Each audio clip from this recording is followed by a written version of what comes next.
We gather here today with heavy heart to address the nation in response to the recent broadcast by President Bola Ahmed Tinubu regarding the ongoing and bad governance in Nigerian peaceful protests. These protests are happening across the length and breadth of our beloved country because we are witnessing a period of unprecedented hardship and turmoil. Since President Tinubu inauguration on May 29, 2023, when he announced the removal of the fuel subsidy without any structured plan to mitigate the negative impact on the people, the lives of ordinary Nigerians have been turned upside down. It is we, the common citizens, who are bearing the brunt of this decision as we struggle under unpalatable socio-economic conditions. Our nation is in crisis. Our nation is truly in crisis, sincerely speaking. And we must come together to work as brothers to continue to demand good governance for our leaders. The Nigerian people have been plunged into deeper poverty and hardship. Subsistence farming has vanished, leaving many families in distress. Parents struggle to put food on the table. It's a sad episode in our country. And some are forced to make stew with cucumbers because basic vegetables like tomatoes, peppers, and onions are too expensive. Farmers live in fear of bandits and kidnappers, preventing them from cultivating their lands, which contribute to the food scarcity we face. The economic turmoil has led to unpaid school fees, and as of 2024, UNICEF has declared Nigeria as having the world's highest number of out-of-school children. This is an urgent situation that demands immediate attention. This is not too much to ask, that our children should be given the opportunity to go to school, that an enabling environment should be created by federal government to accommodate those who are out of school. The number of out-of-school children is unprecedented in the history of this country. Crime rates are soaring as people become increasingly desperate. Communities are attacked. Villages are ransacked. Innocent lives are lost. Ancestral lands are seized. This is not the Nigeria we aspire to build. Our people are not greedy. Nigerians are never greedy. Nigerians are one of the the people that can be easily appeased when government do right and stand right by them. We are solely for a decent standard of living, which can be provided by any competent leader. What we are talking about is about competence.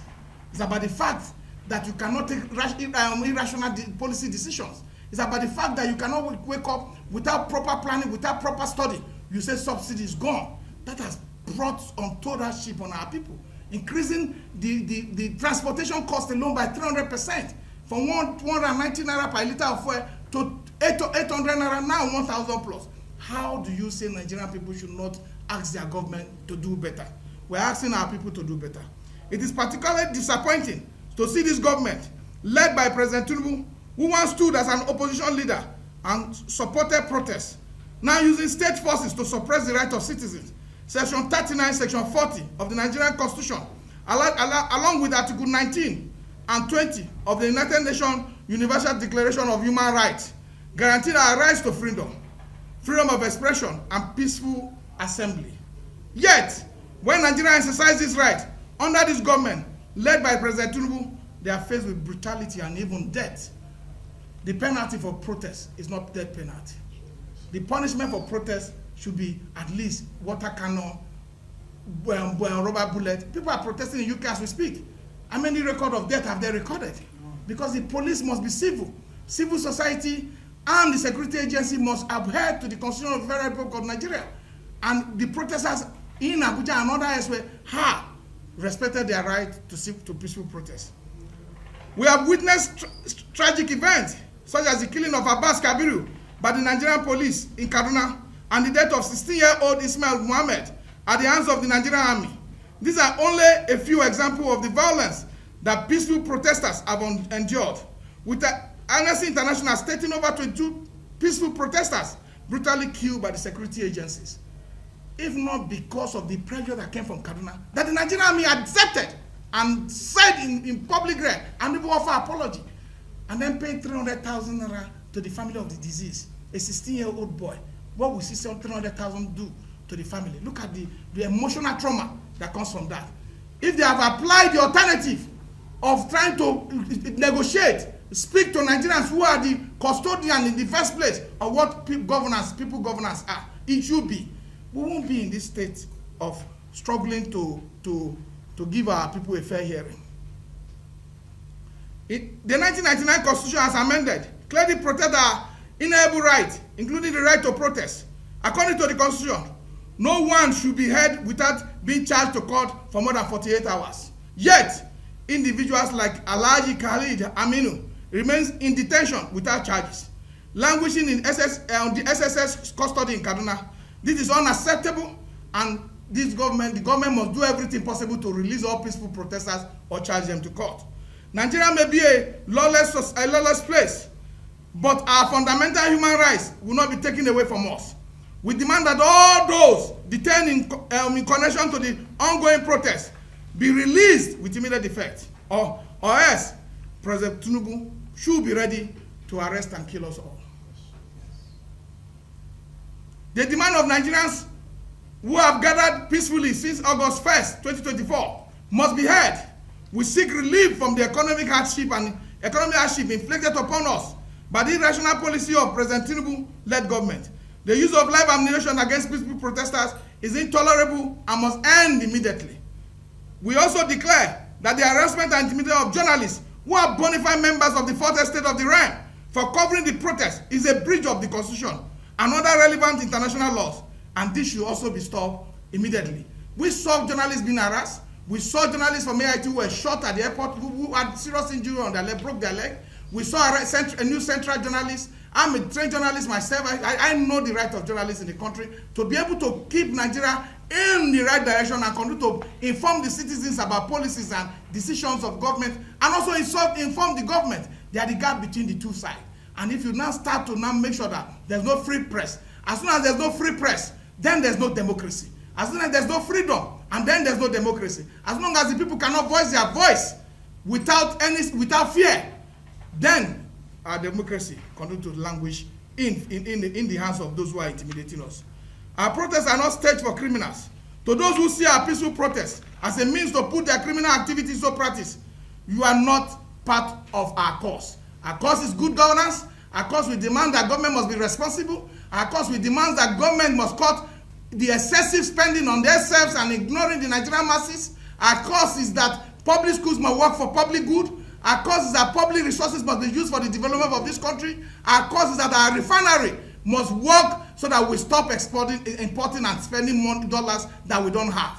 Our cause is that human rights must be respected.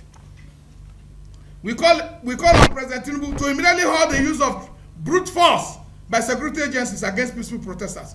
There's no place for the use of live ammunition on peaceful protesters. Nigerians have the right to protest, and our demands are essential for the nation's progress and stability. We urge the federal government to take immediate action to address these issues.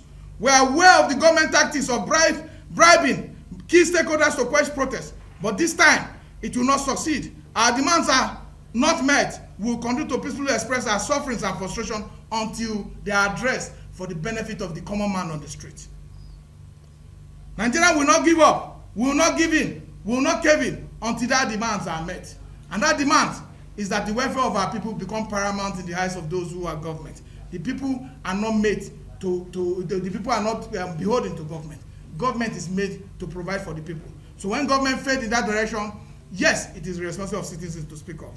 Let us stand united in our pursuit of a better Nigeria. A Nigeria where the government serves the people and ensures that every citizen even can live with dignity and hope. We thank you for coming here. We thank our pressmen who have risked their life in the time of this protest. We thank young people who have kept up the work of advocacy, who have kept up the work of civil engagement, who have kept up the work of promoting harmonious relationship between communities and tribes, between region and religion. So we thank you all for coming, and I will allow some of our comrades who are here to talk about the experience they had during the protest and see the ongoing protest which is still on. We thank you. Our focus is to make Nigeria work for our people. Let him answer the question on the protest. But it is one thing that we are asking for, Which program he has put in place. He talked about cultivating 500 hectares of land. Where have they started the cultivation? No. Enough time that we should just give the government little time to for some of those programs they say they put in place to group. How many of your members have been arrested and how many have been released? And also, the president's broadcast, he made mention of 1,300. And you say, why is it 1,300? You go to buy tomatoes and they're telling you that just a tiny plate of tomatoes is 4,000 naira. And you're asking, why is it 4,000 naira? People protest every day. So in as much as the government is trying all their possible best to be very brutal with peaceful protesters, when they can carry that brutality to end insecurity, when they can use that same brutality to go and end banditry and end kidnapping, or bringing it to peaceful protesters, no matter what they try to do, no matter how they try to ensure that people's morals and people's belief and courage is actually trampled on. It will not, because people will still protest every day. People will protest the price of fuel. People will protest the price of our normal standard of living. People will protest the price of food items. Everything is inflated, and all the citizens of the country are asking for is sort it out, fix it. And rather than fix it, you start to throw tear gas, shooting live bullets at peaceful protesters. Where is that done anywhere in the world? Insane. Where is that done? Because there is nowhere in the world that even if you want to even put people in a courtroom, they'll tell you that your sin or your crime is actually punishable by death. There's no crime in peaceful protest, and there's nowhere in the world that they'll tell you that if having a peaceful protest, you have to be punished by death. This was the Nigerian flag that was used in peaceful protest, and it was hit thousands of times with tear gas. And these people don't even respect the flag. They don't respect the Nigerian citizens, and the Nigerian citizens are coming out to ask now. These are our demands. All we want you to do is end hunger. Like everything is actually going down in the country, all because of a very, very wrong statement that was made. How is it so difficult for you to fix it? And rather than fixing it, you want to start picking up peaceful protesters, or you want to start ensuring that people feel inconsequential in the country of their own. That is very wrong. The peaceful protesters are not going to stop protesting. Every day of our lives we protest. We will continue to protest the prices of food items. We'll continue to protest the standard of living in Nigeria until it is fixed. Our demands are clear. Fix it. These are the probing questions that we have failed to address. It's not whether people are still coming out for the protest or not. I'm sure that you are newsmen, and I believe that the general public also follow the news, and you can see what is happening over other states. Not only Abuja, the protest is not only happening in Abuja or Lagos State, it is nationwide. And we have listed things that Nigerian people will need. It is not a personal need for myself, nor for the people that you see in this press conference. It is for the collective good of citizens of the Federal Republic of Nigeria.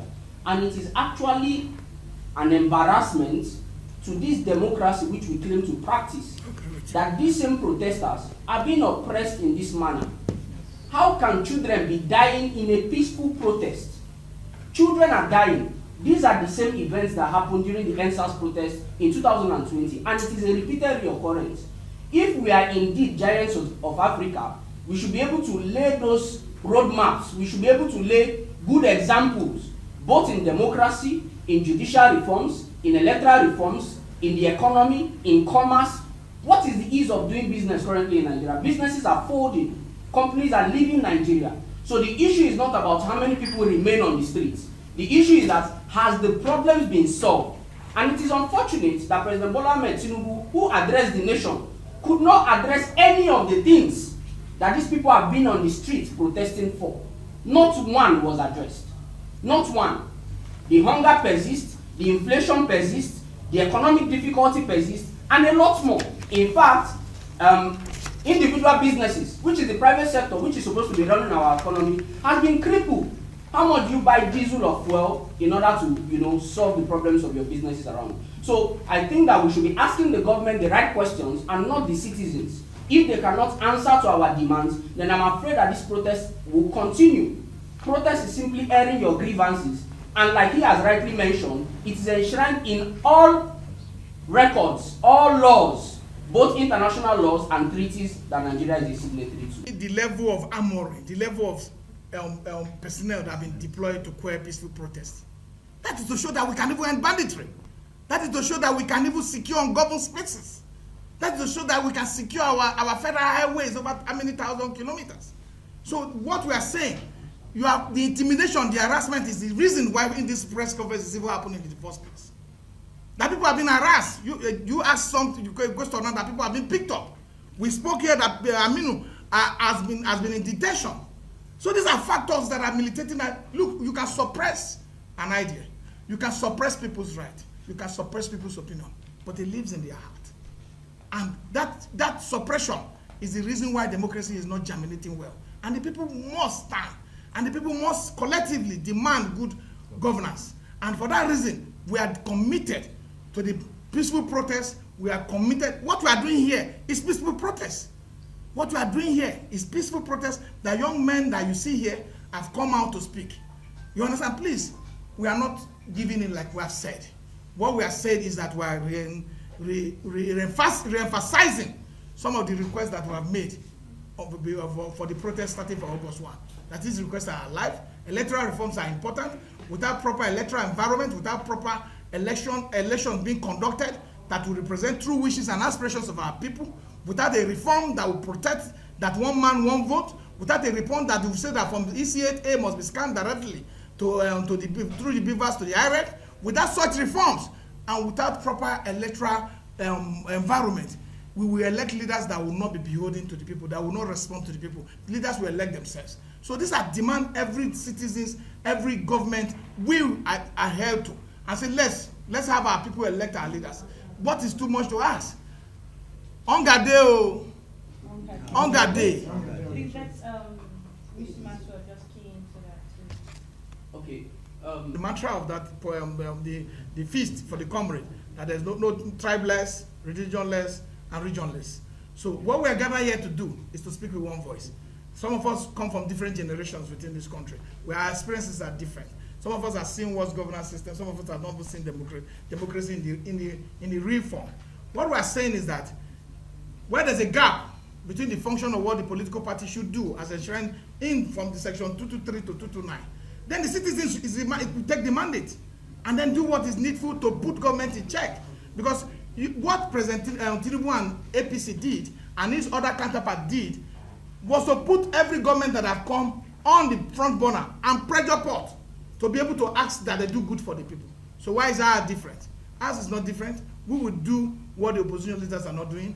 Our young people have spoken, and what they want is good leadership, competent leaders, driving competent policies, and driving policies that will create change for our people. Positive change. He has been protesting since the 90s. And for him to now come and not use protest as a means to govern the people, because protest itself, without it, democracy will not be sustainable. So what we're saying is that if you make promises as government, for the civil service, there's no group of people that have given more sacrifice to our country than the civil servants. And their welfare is very important. It's captured in part of the things we're saying. That you should have mortgage system so that they will be able to pay for 30 years while they get to service and get a house. That you should have a system that put food on their table, not a system that impoverishes them. Because you made a promise to even sell rice at 50,000 naira to civil servants. That promise has been withdrawn. And we are saying for civil servants, this country is yours. Fundamental right as enshrined in section combined reading of section 39, 40, and 41. Give them that right to also participate in peaceful protest. It's not a crime. Protest is a way of entrenching and enriching the components of what they call democracy. So what we are saying is that President Tinubu has been playing policy somersault with all his public statements. The irrational way he removed the petroleum fuel subsidy, which has led our people to this poverty. The way he mentioned that he was going to do 500 hectares of farmland and cultivate it. Till now, there's no one hectare has not been cultivated. So we have a problem, and we're demanding. There's no fear. You talk about fear. What is the essence of this life that we're living if we don't live for humanity?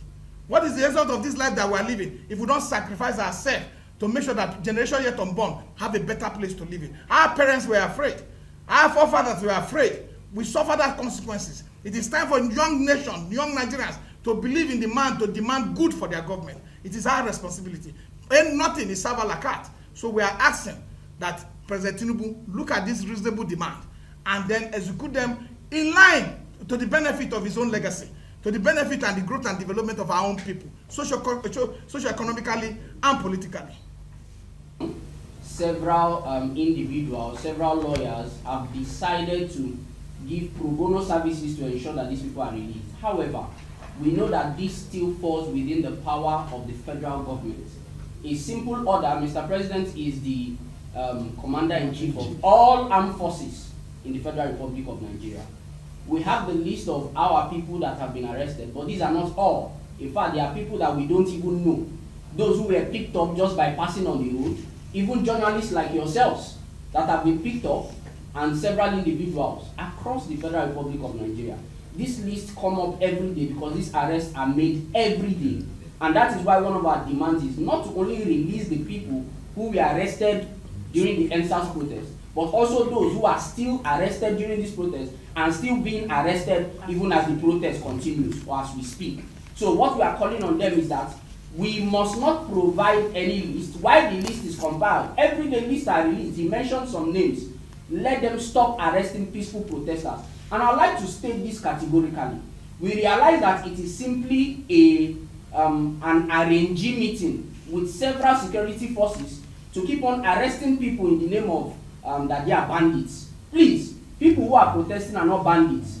This protest was announced even over a month before it began. Yes. All we needed for the police to do, we have mapped out strategic locations where these protests are happening. If people are looting in other shops, go ahead and arrest them.